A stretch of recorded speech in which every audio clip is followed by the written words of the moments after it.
Should we talk about the bombshell on screen? Or no need? Or we just leave it as a mystery? We leave it as mystery, I We'll think. leave it as mystery, Yeah. okay. Hello? Okay. Clearly we've been doing this for a long time. We're audio engineers and we Never still clap together, never yes. clap together.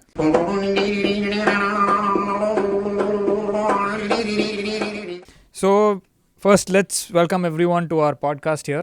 It's Welcome. called Mic Check 1 2.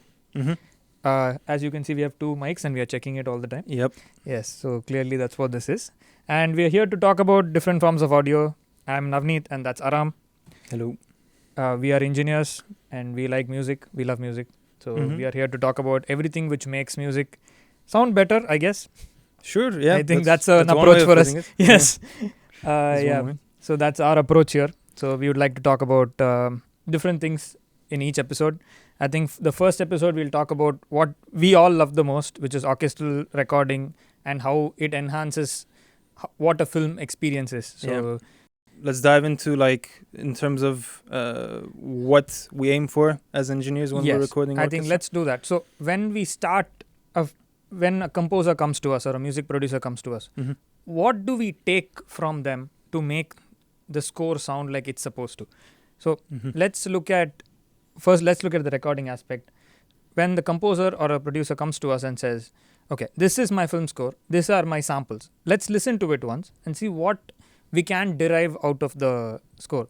So when we listen to the piece and we know, okay, this is the sound we need to replicate or enhance Mhm. to put on the bigger picture. So our mic selection, our preamp selection, and positioning of mics, and the whole ideology of mixing is derived from this aspect Yeah. and the visual experience. Mhm. So, what are your thoughts on that? I think, mostly I agree. It's important to listen to the mock-up to understand what they're inspired by, whether it's a Yeah. certain kind of score, a certain kind of sound, and in the end, what kind of treatment they would like. I had a case before with someone where they wanted a very processed sort of Oppenheimer type of thing. And Like so, a very driven kind of sound. yeah, and even the writing almost in some kind of way was inspired by that score. Right. So I guess even if you record an orchestra, you're still processing sections of the orchestra in some ways which aren't exactly natural to the ear. So it's kind of important to understand what kind of direction they're going in Of course. before you make any kind of selections of mics, especially the way I guess you'd place the orchestra. Right. Some people want violins on either side rather than the Right. typical thing. So I guess it's all influenced by just having a The discussion. vision of the composer, I think, Yeah. beginning. Yeah. So Those actually, kind of let's talk more about the mic position, the positioning of the orchestra, like you said. Mhm. So this is a very common misconception in the industry right now, where everybody says, okay, I can use spot mics and get away with it. But Yeah. there is one big problem, is that an orchestra is treated as one instrument. Yeah. So when you are actually recording an orchestra, the only three mics which matter are your Decca tree. So the LCR on the tree. Pretty much. All your spot mics, all your other extra microphones are just enhancing what is there already. Yep. So when you're actually recording it with a tree, what you're seeing is the perspective of the conductor of the orchestra. Yep. And this is a complete picture of the orchestra. So if you want to actually change the balance between the orchestra, it's in the writing and in the playing of the musician. That's And correct, If you want to pull somebody down, you can actually just move them further away and it makes them more diffused. yeah. So that's more of the idea of why a Decca tree even came around, I guess. So it's more to give you an entire perspective of what the score is being captured. Yeah, I think if your Decca tree, you've made a good selection of microphones, it can pretty much capture everything that's happening in the room. Exactly, yeah. And it gives you a good image as well. And then everything else that you use is just an enhancement, also based on the format, if it's something Atmos or whatever else. And yeah, the ideology of using spots, I think they should just be like a last resort. If you really Exactly. need to push something up, then you have that. But I think most of your perspective should really be coming from the Decca, outriggers, and whatever other ambiences that are important in your room. Right. I think good writing, good orchestration. I think that's where the most important part is, I guess. Yeah, there's And also good musicians, of course, yeah. Yes, there's also sort of perspectives that I've read about people, like when they're working on their demo or on their mock-up, they use the dynamics and the expression rather than using faders while they're writing. So their writing is kind of the mix. They don't really like Right. to touch the level of the output that they're getting from contact of the double bass or the cello or whatever. Right. Which Uh, affects the tonality as well. Yeah. So these samples in the current day and age, when you actually change the dynamics of the sample, the tonality drastically shifts, Yeah. which is in a very real world thing. Mhm. So I think that makes a huge impact on how you actually feel when you listen to something. Yeah. So when you want to drive it to its maximum velocity of, say, in a MIDI 127, you are going to make it sound like it's driven. Any Yeah. instrument for that matter. Correct. So I guess that's a very important aspect.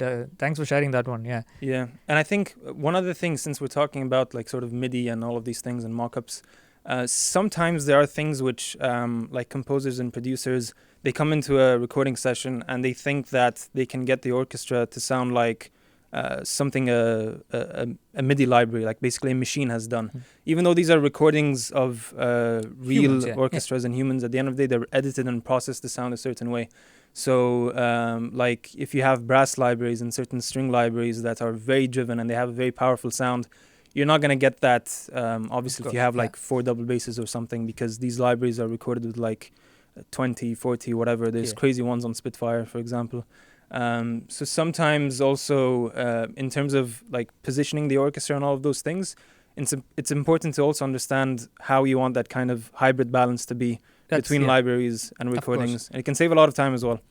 Right. So most of the film scores we listen to in this current age is pretty much a mix of Both, yeah. stems and live, because like exactly what you said, you can never replicate what a sample library does. You can never replicate what a human plays. Yeah. It's always where you find a balance between both and what gives you the right emotion for that picture.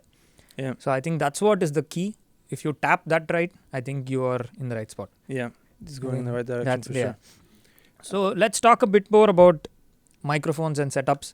Mm-hmm. So we spoke about the Decca tree. Let's talk a bit more about stereo recording first, and let's talk Sure. a bit more about spot mics.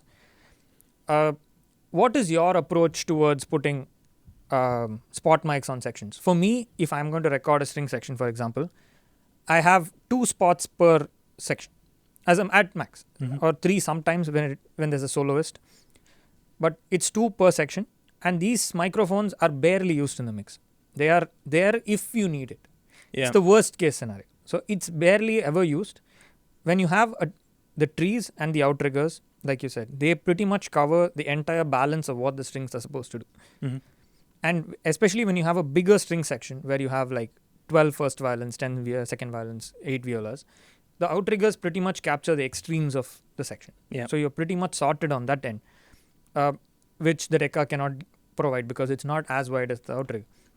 And these do cover it. So if you need any specific detail to be enhanced, that's the only spot at which you will actually push up a spot microphone. So what is your approach towards this?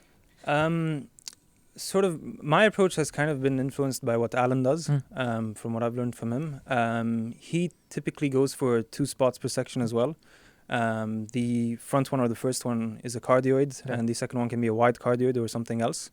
But I also like the idea of, apart from having spot mics and having your Decca train outriggers, you have mics at different height levels. Sections, yeah. So like overalls and things like this. I typically set up sectionals for each section, like whether it's violins, violas, cello and stuff. And I use a certain amount of those too. I've normally felt like if you have a smaller string section, Yeah. you kind of... I end up using a certain amount of spots, not too much, just to have Weight more in weight. the- Yeah. Because it's different when you have like 40 players in the room and when you have 20. Of course, yeah. So I think it really depends on the room as well. Sometimes in certain rooms, you get a good amount of definition just by using your room mics, but sometimes you have to kick in the spots just to be able to hear certain lines more. Right. Especially if it's not been, emphasized enough. Like I get cases where they want, the composer wants to hear more of the viola lines, for example, and if you only have like 5 or 6 of them, you kind of have to drive that spot more than the others. What I don't like doing though is when you're not using your spots at all and then you just automate it in. I think if you're gonna do that in a certain mix, then you just need to have that perspective introduced already from Right. the beginning of the song. I so that really believe in that as well, because you don't want to change the color of the orchestra in a sudden way. Yeah. When if it's a soloist, I understand, but if it's going to be just a line what cello is playing, you don't want the cello mics to randomly creep in from somewhere. Yeah. So that's a very disturbing thing for the brain when you listen to it. Yeah, because all of a sudden it's like something suddenly came like, out of that nowhere. doesn't work. Yeah. And in terms of soloists as well, I've heard of cases where people end up using like a mono, just one spot microphone. And when they just kind of have that in the mix, it's almost as if you're automating that, you're bringing up just that instrument and just that one perspective in the entire room. But if you have a stereo configuration, anytime you bring it up, it's almost like you're bringing up a wider image rather than something which is just centered at a certain point, whether you're panning it or not. Right. So I find that normally for a concertmaster solo, something like this, I put an XY or a Blumline. Same thing for the first cello.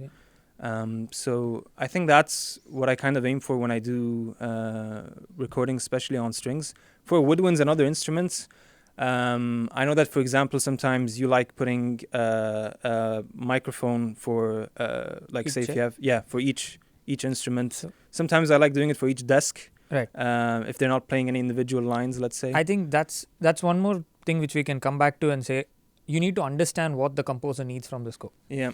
And I think your mic positioning and your mic selection is derived from that. So if a score actually requires, for example, 2 flutes in an orchestra, both of them are playing different lines and you need to enhance them at some point where you need to ride them up and down. Yeah. I think 2 mics would help in a situation like that. But when you're going to have flutes just playing the lines of the violins, so it's just going to be air pretty much. Yeah. So for that, you don't need definition. For that, you just need the trees capturing the same. If your balance between the musicians are right, I don't think you need a microphone then even.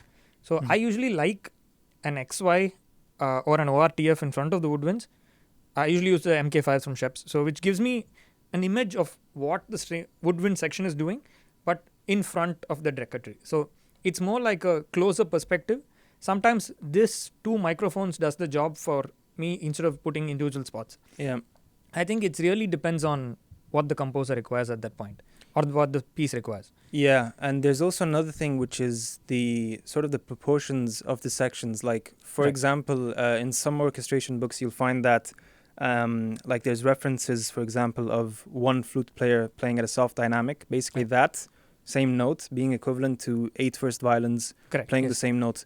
So if you have a situation where you have 2 flutes now playing that particular note and you only have 8 first violins, you need more first violins. You need more first violins. Of course, so certain things like this, not everything can be fixed in post or in the mix, but it's also important, I think, when you're picking spot microphones, as you said, to understand what the composer requires and what as well is sort of the color of the orchestration. Is that just something that you're adding to enhance a particular tone, or is that something which carries its own function or whatever else? So if it's not going to be a line which is being played, you don't need that instrument to be poking out because it's part of the ensemble is one entity. Yeah. If you're having one instrument poke out, it's going to throw the audience off. So it's going to, when you listen to it, it'll be like, okay, there's something that's not right. So when you're listening to it as an ensemble, that's why room mics are so particular. And when you talk about sectional and overalls in each level, I think that's a very cool approach because it is the only perspective of the entire orchestra from above their heads, above their instruments. So it has a more woody and darker tone, and which adds a lot more weight, and you have a good balance between the room and the instrument themselves. So that gives you a very nice depth, and which can be, you can actually, one cool trick is you can actually drive those mics a bit more and bleed it in very little, so it just adds like a cover on top of everything. So it adds a bit more weight and a bit more depth to the whole perspective, I guess. Yeah, and there's always new techniques and new things coming out. I mean, mostly for spatial, for Atmos and things like this, but there's always something, I think, which you can experiment with. And that's pretty much what we've done for every recording, I think. Right. There's something new that we're introducing, or just something extra, like a pair or whatever it is, just to try and see what new perspectives we can come up with, and what we can play with more, what we can drive more, things like that. But the one thing that I always... Like the one thing that I think can be discussed as well is if you're in a situation like over here, for example, where you have a choice between recording in a completely dry room and recording in a room, let's say that you've set up with some sort of artificial reverb, you fed it back into the room, what would be your preference? Do you like recording without any kind of reverb in the room, or do you like to add something back in? So it's a very interesting question, actually. So for me, I would like my room to be defined in a certain way. So I'm a person who records, when I'm recording or mixing, I always have a vision of how these people are sitting. So it's in my head as a visual experience. For me, I mix based on a visual experience. For me, everything is driven based on that. So when I'm looking at an orchestra actually sitting and playing, I need them to be in that position at that spot. How big the room is, everything is defined on that. So if I'm actually tracking in a dry room, I would prefer tracking it dry and having more control over my vision during the mix stage. Okay. But when I'm actually doing it in a very well treated orchestral space, like an opera house or an amphitheater or any performance venue, you know that the orchestra is there, and that's what you're hearing. So that's, for me, it's more like a psychological thing, I guess. For me, that's what drives. For me, if I see a place, I know, okay, that's the reverb it's going to be. So when I'm having a dry room and I'm having an artificial reverb, that throws me off mentally. I think that's more of a psychological thing. Yeah. Because especially when you're running digital reverbs, you always have a tad bit of latency. Yeah. So for me, that overall latency feels like it's a separate part of the mix. Yeah. The only case, I mean, I agree that, adding these artificial reverbs in is not entirely something that you can get away with if you're aiming to replicate something which is natural, which is live, because that's what the space is built for.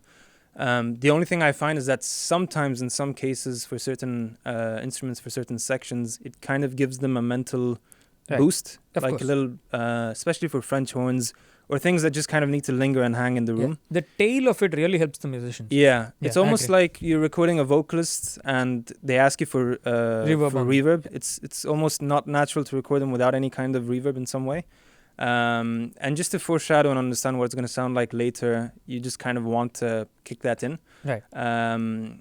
But I mean, yeah, I guess it depends on whether you have that capability in the room, and at the end of the day, it's your choice as an engineer and the composer as well. And because so on and when you have that much of depth coming into a room from an artificial reverb, I think one thing about a reverb is that it bounces off every single surface in a room. Yeah.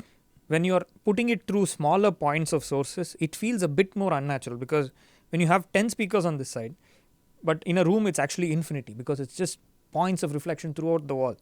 So when you have only 10 points, it just feels like, okay, it's coming in, going out, coming in, going out.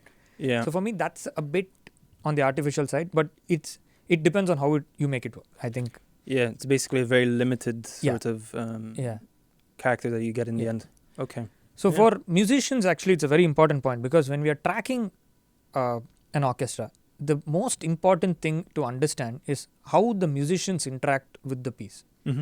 When you're having scores, when you're giving them the scores and ask them to play, they have to interact with multiple things: the conductor, the main person who's going to take care of your recording, the piece as well, and the room.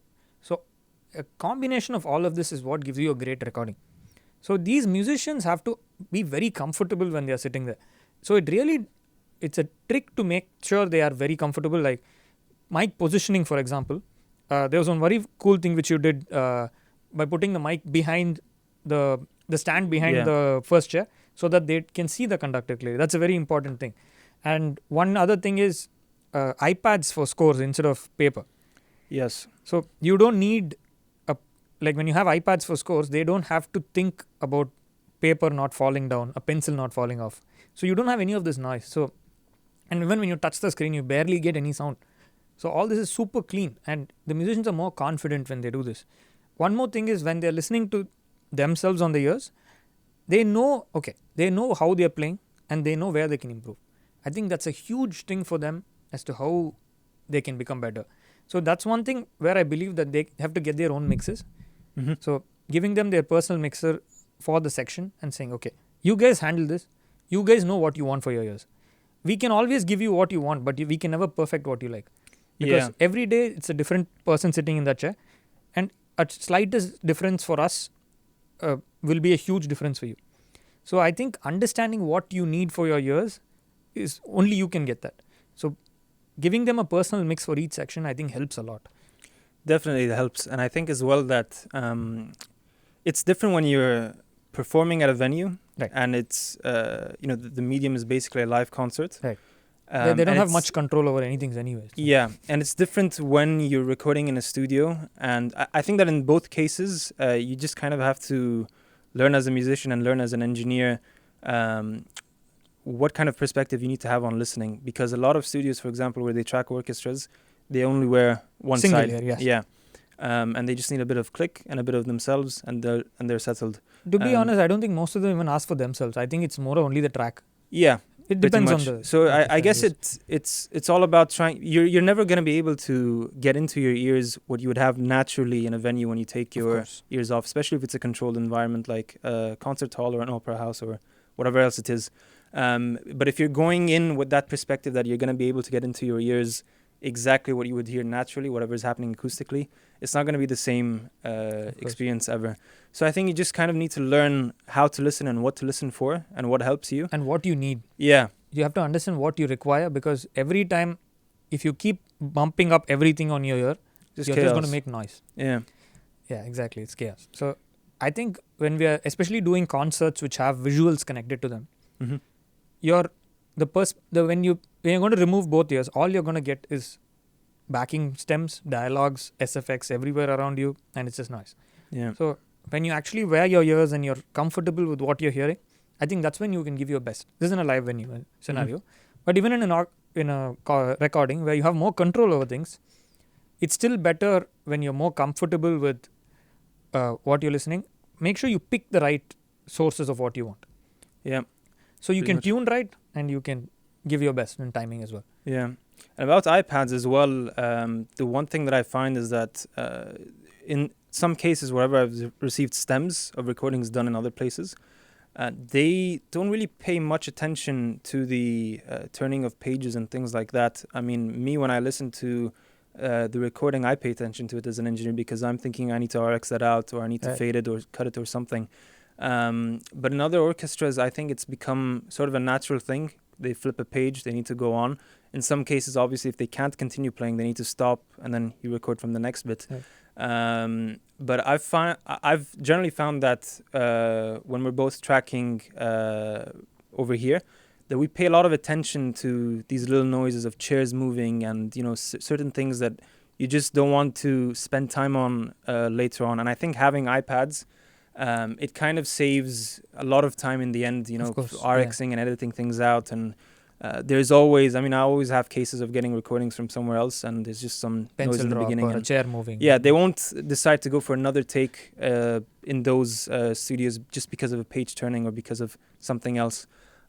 So I think, as much as possible, if you can have a clean recording and you can invest in those things, it's really important as Of well. course, because when a client comes to us and says, okay, we need a recording done, we want to give the most cleanest possible source to them. Yeah. It doesn't matter if it's a small composer or a big composer. End of the day, the product which we deliver, we want to be proud of it. Yeah. I think that's the most important part, because the moment you start allowing, I think it's a perspective thing as well.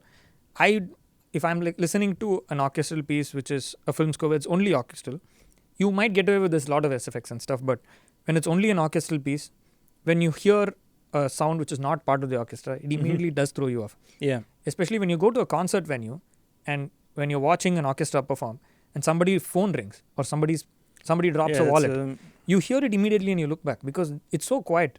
Mm-hmm. So that perspective is from, I think, what throws people off. I think I would try to avoid that whole aspect and keep everything very clean. Yeah.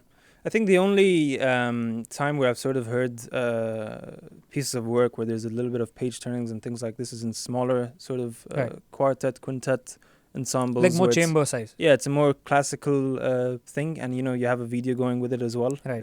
It's not within sort of the platform of film scoring and other things, whether it's for songs or whatever else.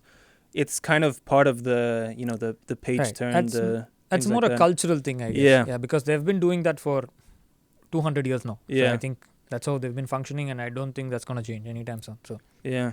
And I think in a similar kind of like regarding all of this, whether you're an engineer or a musician or a conductor, every kind of platform is you have to go into it and you have to approach it with a different perspective, whether it's a studio, whether it's a Right. live performance, or whatever else it might be. Like, for example, conductors, you sort of need to have a different perspective on whether it's a performance or whether it's a recording, because session conductors think a lot differently compared to, you know, your traditional conductors. They kind of have to solve problems. Multiple issues. Yeah.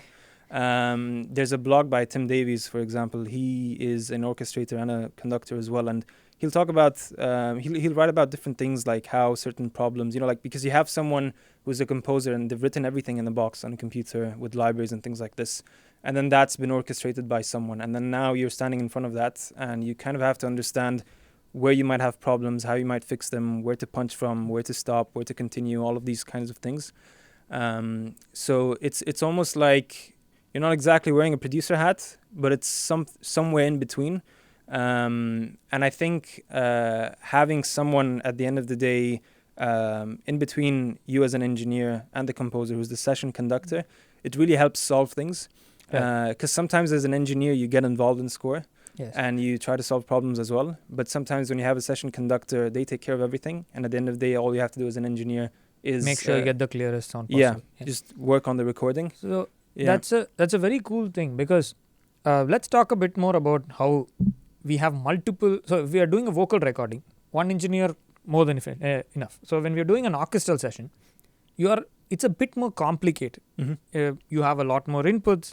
You have many more things to worry about. So I really think the person who's leading that session, the orchestral recording engineer, their job is to make sure the sound is right and make sure whatever is going into the DAW is perfect. Mm-hmm. They do not have to sit and control Pro Tools, because it's a mechanical job pretty much. Yeah. It is creative to an extent, but it's more mechanical than creative. So when they are going to control Pro Tools, all they're going to do is think about what playlist am I on, what bar number should I go to. They do not have to worry about this. So when you have multiple engineers taking over different roles, a Pro Tools operator will only be taking care of Pro Tools. He or she is going to do which bar is going to be here, which bar is going to be there, where am I going to comp this, what's the click going to be, how many clicks do I enter. Yeah. But the main engineer's job is to make sure the balance is right. So the faders are in the right place, there's no chasing of faders, make sure there is no errors in the score. So when a composer comes and sits next to you, you have a person you trust. Yeah, I think that's important as well. When you have a person you trust, you'll be like, okay, I am sure this recording is going to be great. So when the engineer is not running around doing 100 things, and you know that engineer is concentrating only on this, you know it's going to be a great recording. Yeah. I think that's a very important thing people should start following. I'm sure big studios do it. Even in smaller studios, I think people should start looking at it where a person takes care of sound and another person takes care of the Pro Tools aspect and the technical aspects of things. And sometimes if you're leading the session, I think what's part of your job as well is handling their personality. Yes. Because there's no one else. I mean, depending on obviously the team and the crew and whatever kind of recording it is, everything might fall onto your shoulders to make sure that person feels comfortable. Of course. And you kind of have to build that trust. And how you communicate, especially. Yeah. So how you communicate to them as well. Because you have two people to make sure they're happy. One is the conductor, in turn takes care of the orchestra, and the composer. So you are that bridge. Yeah. So if you're going to make one person angry, it's not going to work. So you make sure everybody works happy and everybody is happy with the output end of the day. It just has to be balanced. Yeah, it has to be a balance. So I think it's more of a psychological art than just hitting, it is, pushing even up with a the fader. vocalist, it's the same. With anybody, yeah. Yeah. But at least when you're doing vocals, you're one person dealing with one person. You don't have 80 people in that room worried about what's going to happen next. Yeah. I think that's a huge difference, yeah. In terms of, let's say, recording, if you were to pick, just sort of going back to that, if you were to pick your favorite mics for Decca-Trees, for outriggers and things like this, regardless of the composer's sort of vision, what would be your go-tos? So default, I think I would throw up the 4006s from DPS. I know those mics very well. I know how they sound on a tree. So that will be my default with an APE. Sometimes I do add in Flea 50s as well, just to add in more depth and more character. So a blend of both gives a very nice image of the Decca tree. Outriggers, one of the best microphones ever made, MKH 800s. And for string spots, I think DPAs, 4011s mostly. Violas, I like the KM184s. Cellos, M1s, Maybach M1s, or the 67s. And basses, I think MKH 800 or the Chandlerite. I think those would be my defaults for strings. What would be your perspective? For me, when you were talking about spot mics, the one thing that just sort of bumped into my head was I kept hearing and reading about how so many people loved MK4 on violas, for example. But the one thing that you sort of don't see online, or maybe you do in some cases, is that picking microphones for certain sections, apart from depending on the room, also depends on the instruments and the musicians as well. So, I mean, we tried the MK4s. It sounded... They did not work. It did not work, yes. I think the 4011s are always a safe bet. They just I think go that's with the character. one microphone which you throw on anything and it sounds right. Yeah. Decca trees, we used to use the MKH 800s a fair amount. I think when we swapped to the 4006, we preferred those more for this room. Yeah. Outriggers, I mean, if I had another sort of pair of 4006s, I would probably use those. But the 800s are great as well. And the only thing that I think I'd like to try one day is maybe, 4041s, things like these, if there's budget. Yes, of course. But I think M49Vs are used quite a fair amount these days. M149s, I'm not sure how they would pan out. If we had a third one, I think maybe. I'm not sure. It's the same capsule though, but the tube design is a bit different. So I'm not sure when we set them up as room ambiances, rear ambiances, as behind it was nice, but it was pretty nice. In front of it, I don't know. Might be a bit sandpaperish or something. I'm not too sure. Yeah, I think it's about experimenting and finding what works best in the room. The one thing I like for cello, if I have solo cello lines, for example, I like putting KM184s in like an XY or something like an AB, whatever else it is, just to get a stereo pickup. I think that's one microphone. I think Neumann nailed that microphone. I think you throw it on any source, it works. I've never had a problem with that source. Yeah. You can put it on first violin, second violin, viola, cello, bass, woodwinds, anything. It just works. Marimbas and anything you like. Anything. You never go wrong with that microphone. It just works. Snare drums even sometimes. Yeah. The 8040s as well, I found they give a pretty clean and very sort of clear character as well. It's very real. Yeah. The mic sounds very real. I like those on woodwinds. Yeah. They're great. It's a bit more tighter, right? The directionality is a bit more tighter than the other microphones. So it is, yeah. So I guess it's just about figuring out what you have in your cabinet. I like 67s and of course, the Royers as well. I use the Royers a lot because I kind of like that dark sound. I guess I've been sort of influenced by whatever I hear and just the different material that I've heard growing up as well. But I guess it all depends on your tastes and at the end of the day, your demographic, the people who are going to listen to it. And how you approach that specifically. Yeah.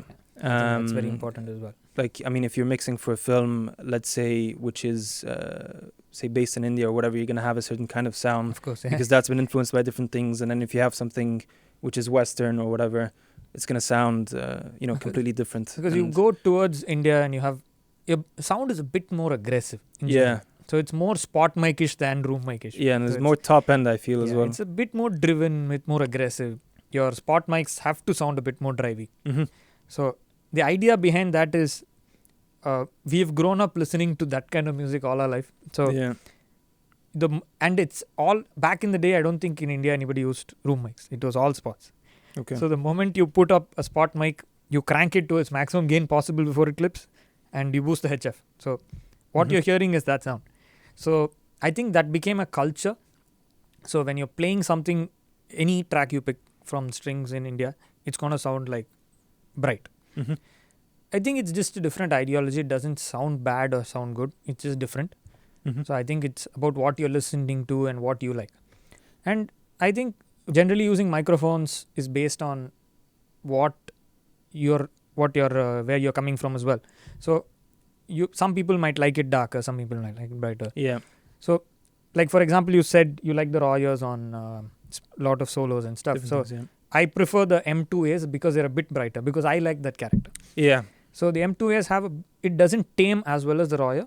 It's a bit more on the shriller side, I would say. Mm-hmm. But it gives a bit more detail, I feel. Again, it's perspective.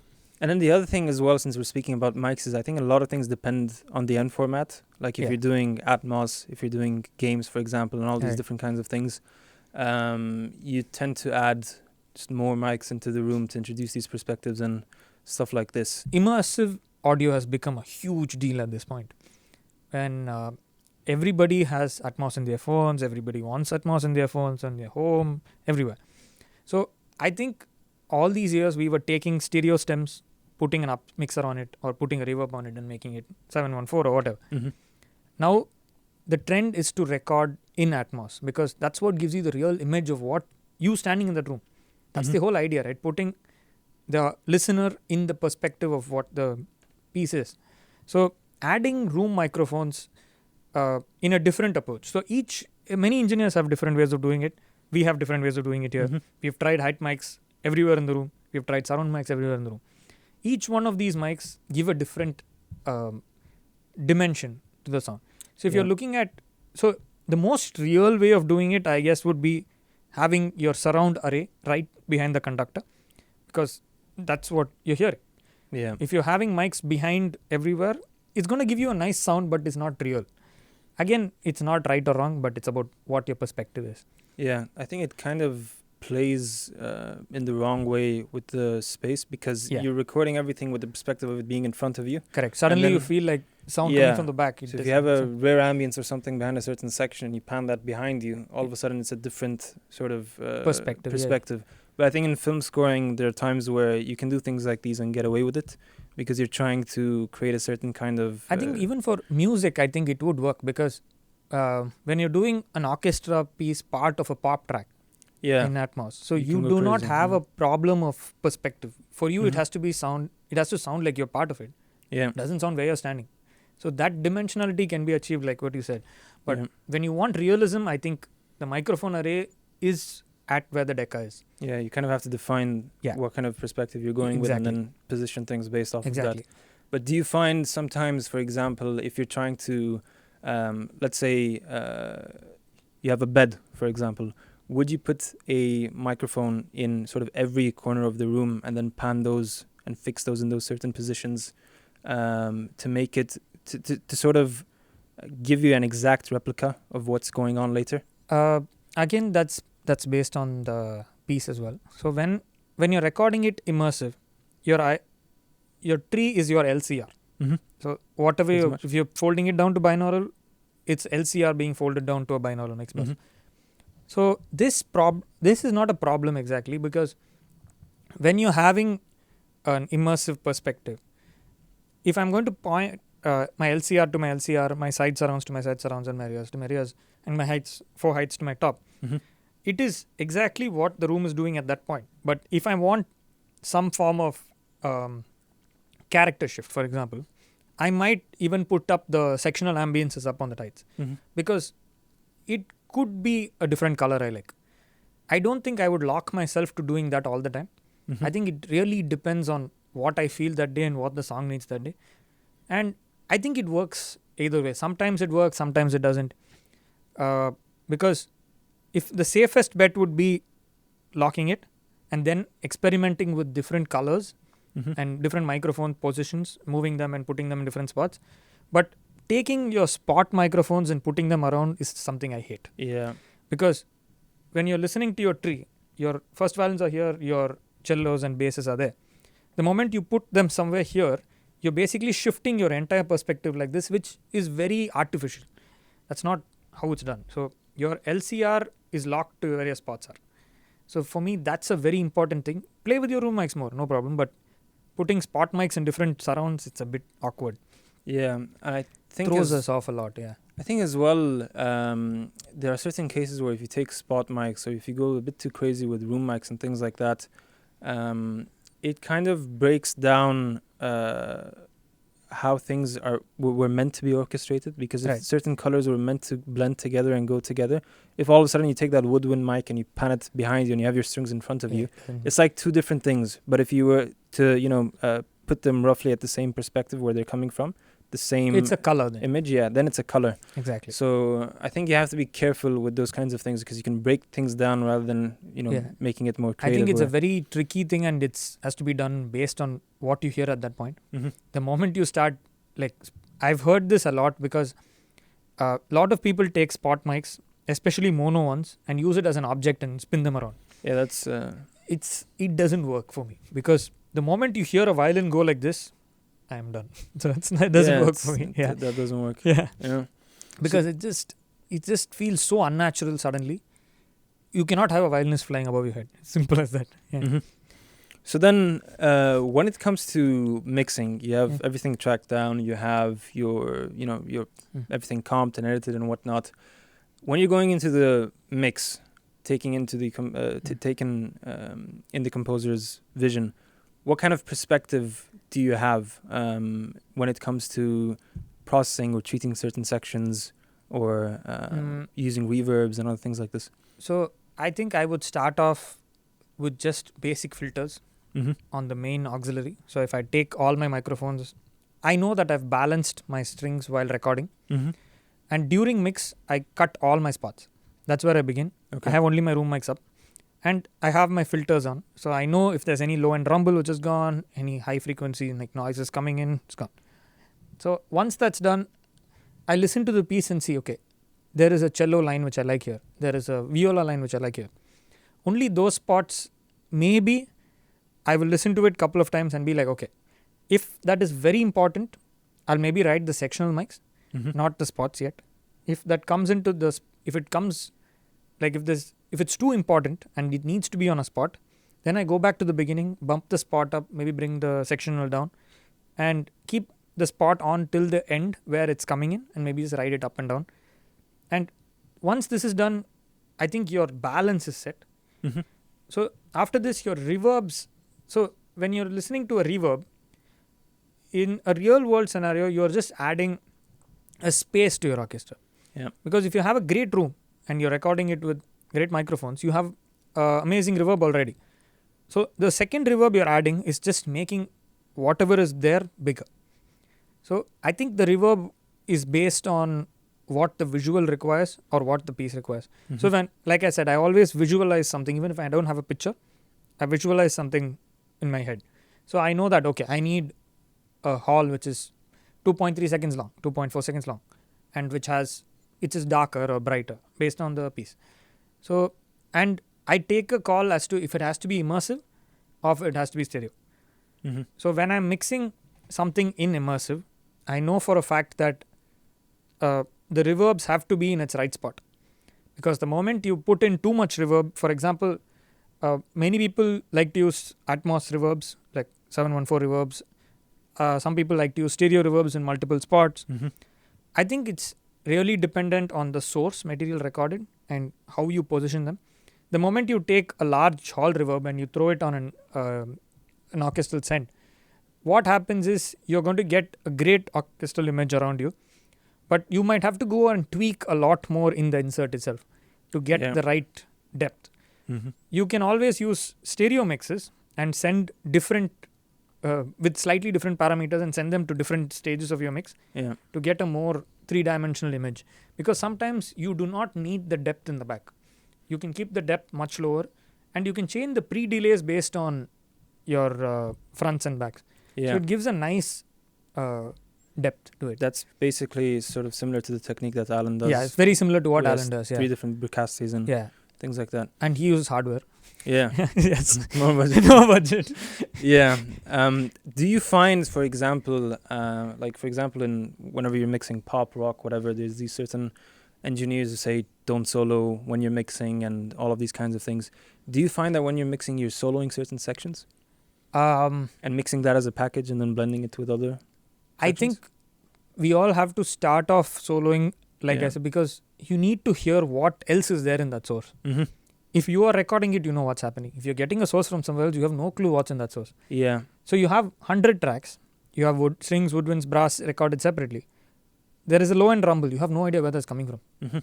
To trace that, I think the soloing helps to clean up at least. Notch out frequencies you don't like. Take off something which is harsh. Then once you do your filtering part of things, you put everything together.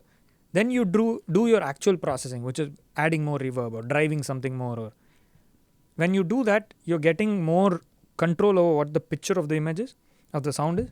But the moment you start soloing every single microphone, I think you're screwed. Yeah. Because each microphone is not going to give you a perspective of what the full sound is. Do you audition the spots though? While tracking, yes. Okay. While mixing, what I would do is put up the room, start putting up each microphone. Mm-hmm. At some point, I know, okay, I am messing things up. Kill those mics, keep continuing till I get the balance right. So when you're mixing, when you're recording, you're basically listening to pretty much all of the microphones to make sure they're clean and you don't have any kind of noise going into it. I think we've been in one case before where the producer wanted to hear only the Decca when we were in the control room. Right. I remember a case 2 years ago with this, and we didn't really have the chance to sort of hear what else was going on in the room. Right. What do you think about just listening to the Decca tree and recording with only that? But basically, you're only monitoring that, and you can hear what's going on. I think with the balances. To listen to a perfect orchestra, I think that's the best way to do it. Yeah. But the problem with recording like that is if you have a problem in that source, then in one microphone, there's no way to know unless is somebody else next to you, like a second engineer monitoring with headphones or the full mix. Yeah. Which can be done. It's not a big deal. So it really depends on your resources and your power. Yeah. And when it comes to the spots, for example, do you do this thing where if you have tuning issues, are you killing the spots which, like those chairs have a certain problem with this line and that line? Or do you use the spots sort of equally in that sense? Okay. So like the tree when it's capturing, like when something moves further away, you have a HF drop. Mm-hmm. There's a high frequency drop off naturally when it occurs. So when the further you are, less brighter it is. So when that happens, I think that's the most natural way of getting the sound. The moment you push up spots too much, you're going to hear too many details, too much definition of each spot. So I don't think using the spot even that much is worthwhile.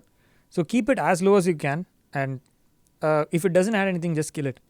Okay. Because the moment you start hearing tuning issues, I think avoid using the spots on that entire section. I think that's a better way to go about it, because you're bringing it in and pulling it down in that section. Could work, sometimes could not work. But when it's a very powerful piece and you suddenly pull a mic out, it is going to sound a bit weaker. Sometimes I don't think that works.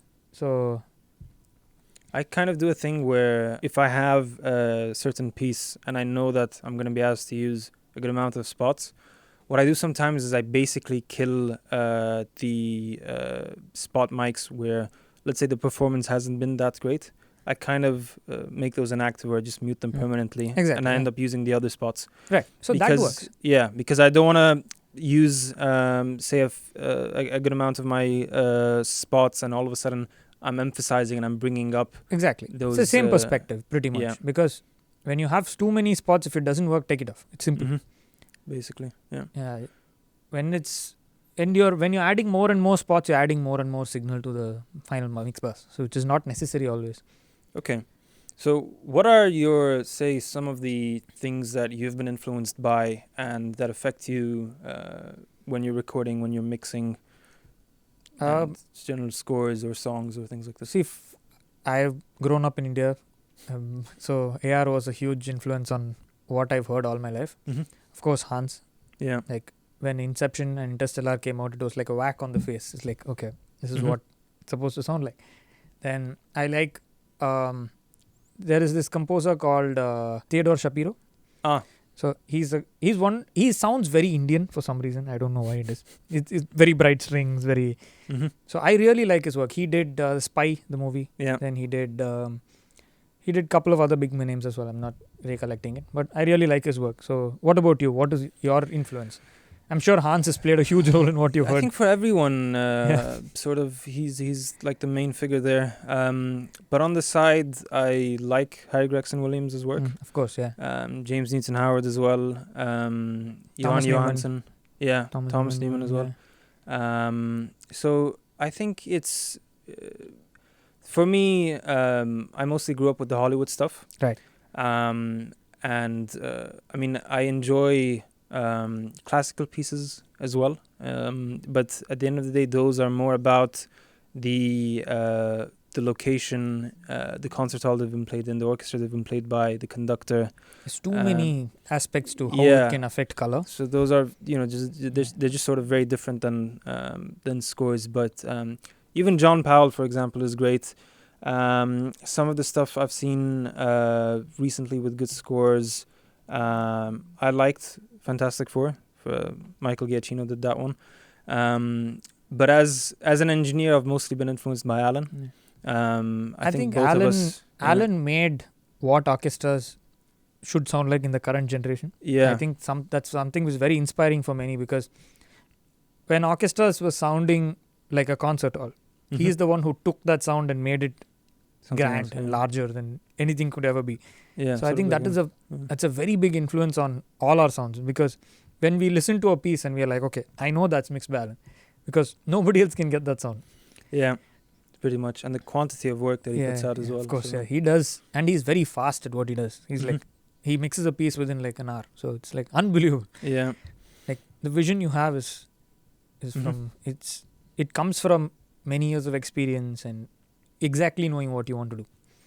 Okay, and then in terms of say talking a bit about formats, what do you generally think about Atmos for orchestra? I think it's a very tricky question, Mm-hmm. because it's about how you listen to them. Okay. Mix. So when you're going to go back to binaural, which I'm not a big fan of, the moment you put on headphones, it's never the real image. Because you take Apple Music, for example. Apple Music never utilizes your depth parameters, your size parameters, and puts it into the mix. Mm-hmm. Apple Music always takes your they have a default setting. Everything is mid in their parameters. So this doesn't change how your orchestra is going to sound. The moment you put a reverb, and it gives you a certain image. Apple puts an room reverb on top of it and smears the entire process. So for me, Atmos on headphones doesn't work.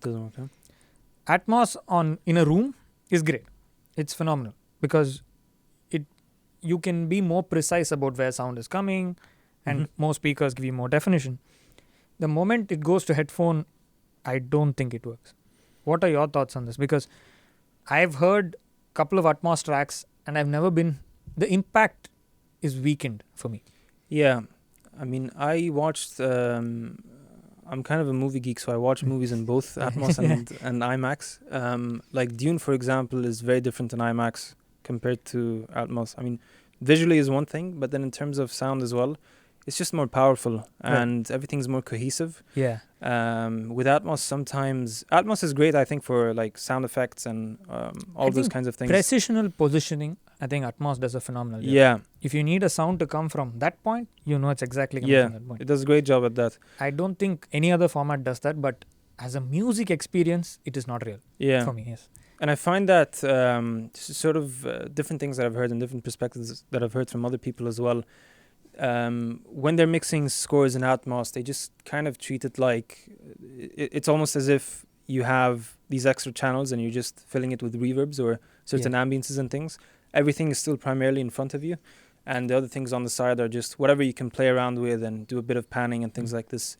It's not like you have a 360, it doesn't sound immersive anymore. Yeah. It's just almost like an stereo extra with reverb on it. layer, pretty much like that. But IMAX, I think, it's something very different than it, and you kind of have to experience both, depending on the movie, depending on the material as well. True, because I think it's about how it's mixed as well. And Atmos, Dolby has an array of microphones. Array of speakers on the side. Atmos, so when Dolby does it, so you can precisely pinpoint a sound source, like I said. Yeah. IMAX uses a 5.1 system, which is basically literally 5 speakers and a subwoofer.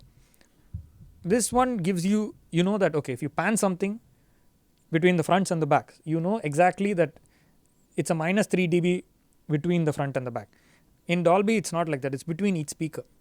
So, and IMAX uses bigger boxes. It's like much bigger speakers. Yeah. And when the surrounds are huge. Then they can just... you can, and it feels complete. I think that's what is about the movie experience. And that's something which moves you while you're watching, because huge visuals, huge sound. Yeah. I think that's a very important aspect about IMAX. Like, yeah. So when you are watching a movie and you're listening to music, obviously, so what grabs your attention first when you're listening to a piece in your When I'm watching a movie, what's the first thing that I kind of like in sound wise? I'm not talking about visuals. What hits you in this? I think in that sense, it's the amount of low end that I kind of get. Okay. That's one thing I noticed. I was in a different theater like 2 months ago, and I noticed the amount of LFE in there. It was an Atmos theater. The amount of LFE was insane. So you would just get a rumble, and the seats would sort of shake. Okay. Yeah. So that's one thing. But does it impress you or throw you off? A bit of both. Okay. Because I know it's not supposed to be that much. Okay, yes, right. But it's kind of cool that it's that much. Okay, yes. So it's a bit of both. It's more like a joyride. Yeah. I think that's what it is. I think the best sort of cases for me is when I'm watching something and I'm not really noticing. Like, for example, there was a movie on Netflix. I think it's called Pale Blue Eye. Kristen Bale, isn't it? I just remember watching it, and all the time I'm thinking the music does not go with whatever is going on in the picture. It just doesn't fit. Very disconnected. Yeah, it's disconnected, and the writing's a bit. It's not great. But I find that normally when I'm watching something, and if it immerses me into it, and I'm not really noticing, like when the sound came in, when it went out, and I'm just in sort of awe of what's going on.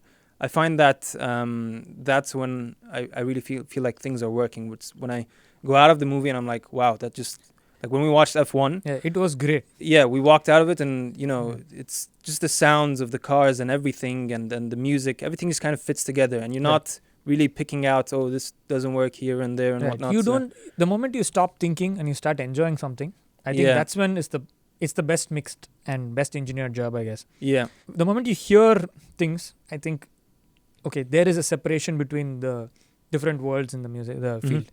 Yeah. I think that's something which is very important, because when you're mixing or when you're mixing a film, the vision of what is being happening should be exactly what the picture requires. Yeah.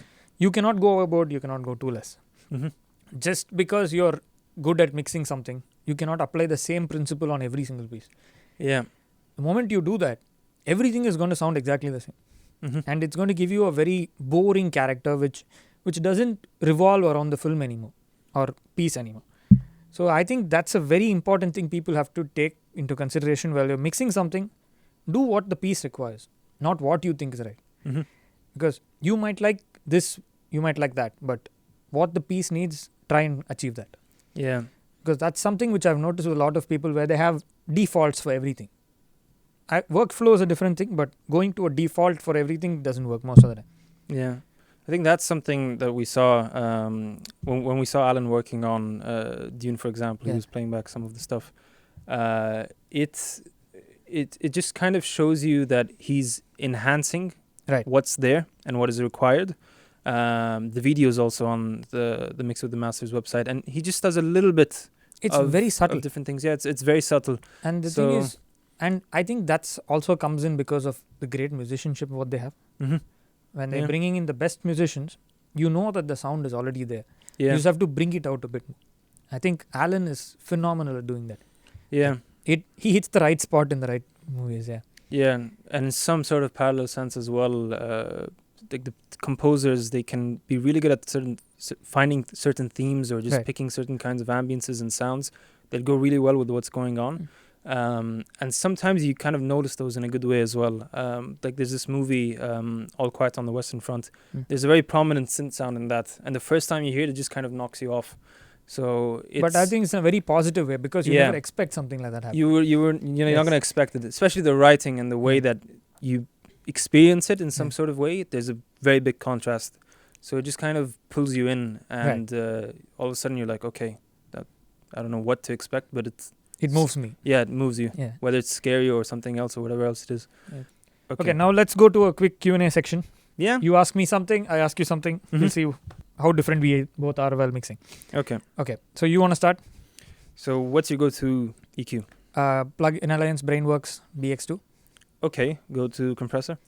Go to compressor will be Teletronics LA2A or 33609. Okay. What about reverb? Reverb 77 or cinematic rooms, either. Delays? Echo Boy. I think for me that's a default. I've never Mhm. tried anything else, and this works for me always. So Okay, and one sort of thing that I don't know if it's been asked before. Between the spectral modes of Soothe EQs, and yeah. Golfos and FabFilters and a bunch of other Mm. plugins, which one would be your go-to? I think Soothe 2. Soothe. Soothe 2, because for me Gulfos is very subtle. Mm-hmm.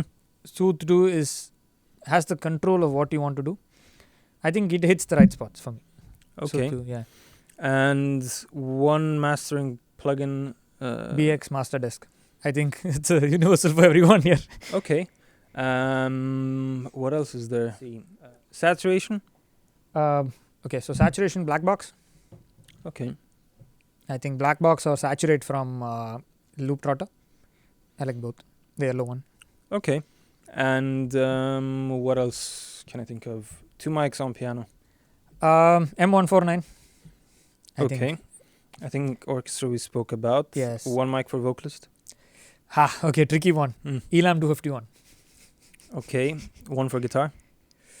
KM184. Okay, fair enough. I think that's Okay, so questions. question back to you. Mhm. So your favorite mic on woodwinds for flutes? Between 8040 and Flute spots. yeah, say one of 8040? the MKs, MK5 okay, or 8040. Okay, so your favorite mic on double bass? I think it's a very tricky one. Yeah, Yes. 800 does a good job. Yes, If I had a U47, try that maybe. yes, of course. Tried the Flea Okay. 47, but Your favorite multiband compressor? multi-band compressor. I use the C4 quite a bit. Waves, yeah. But I generally don't like using Multiband? depending on what it is. If I'm trying to control certain things, yes. But if I can pick between just a regular compressor and a multiband, I'll go with the regular one. Cool. So favorite preamp? If you have to pick one preamp to survive the rest of your life with, and one microphone to survive the rest of your life with, so you pick those two. Preamp, okay. Sig Grace Design, the 802. yeah, or the 108. Monoid, right. And the other one was Your favorite mic? You have to pick one microphone to survive the rest of your life with. what am I doing mostly? What are you Recordings? doing right now? You have one mic, so you can put it on any source you like. 414. Okay, This that's is- a cool this answer works. actually. Yes. But if I can pick one more other than the 414, probably the 184. 180. Okay, cool. Yeah. Yeah. Those I two. think for me it would either be the 4011 or the 4006. I think those two would be my defaults. Yeah. Because for me, I know those two works anywhere. Vocals even sometimes. So Yeah. it does a job. So I was gonna say 149, but then it's a bit like if you're in a bad room, yeah, it's it will cool. pick up the bad stuff. Yeah. You know, so Yeah, valid point. Yes, agreed. I guess I think I those- think that was a great talk today. I think it was great fun. it was great. We will do this very often again. Mm-hmm. So let us know what you want us to talk about. So put it in the comments below. So we will reply. Pretty much. Great. Thank you. See you. Bye-bye. Bye.